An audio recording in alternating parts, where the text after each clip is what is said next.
I've got a Fisher Paykel GWL10 top loader, and this thing's almost 20 years old. It works great, but boy does it get stinky. So first step, of course, unplug it, turn off the water. And second step, which I've already done, is I removed the agitator. You just reach your arm down the middle, undo the nut, thing pulls right out. Third step is to remove these little white rubber plugs that cover up these screws. That's pretty easy. And next thing I'm going to do is slide this thing away from the wall so I can access it. Okay, now the screws are out, and this entire lid just flips back.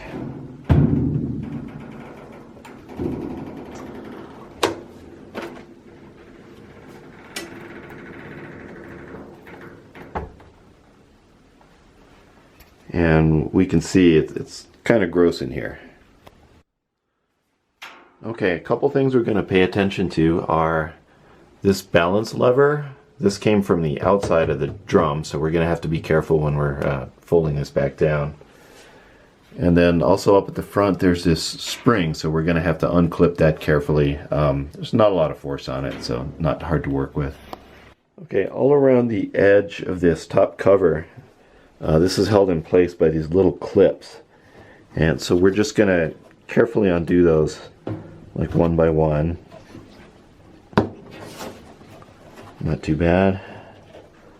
And just go all the way around and get all of those. Okay, now the cover's loose. I'm going to remove it, and notice, of course, this is the tab for the spring, and that'll go on this front left corner. So just pull it out. Okay, and what I had read on the internet is that at this point you can lift the bowl right out.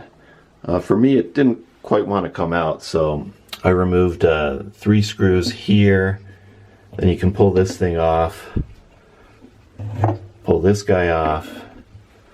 Okay, and now you can just lift the bowl out carefully. But it's out. None of this is actually quite as awful as I thought it would be after 20 years. But I'm definitely going to clean all this out. Okay, so I've just been wiping out the tub here. I'm just using water, a little bit of vinegar, paper towels. Everything's come pretty clean. See, there's this plastic cover down at the bottom. This unscrews pretty easily. There was a lot of mold and crap under there, so I've got that cleaned out. And yeah, just water and some scrubbing. You know, a wet dry vac is real handy to get the water and the crap out. But I feel like this outer tub is in pretty good shape now. Okay, so I apologize for the poor lighting. I'm actually here in my shower where I've been scrubbing this interior drum. We're looking at the underside of it, and you know, this has got a lot of nooks and crannies. These were totally filled with mildew. Pretty sure that's where a lot of the odor was coming from. So I've scrubbed it out. You know, it's not perfect, but perfect is the enemy of the good.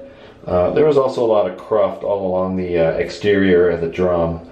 That's all reasonably clean right now. You know, I think if you had a pressure washer, which I don't, but this would probably be a great time to bust that out.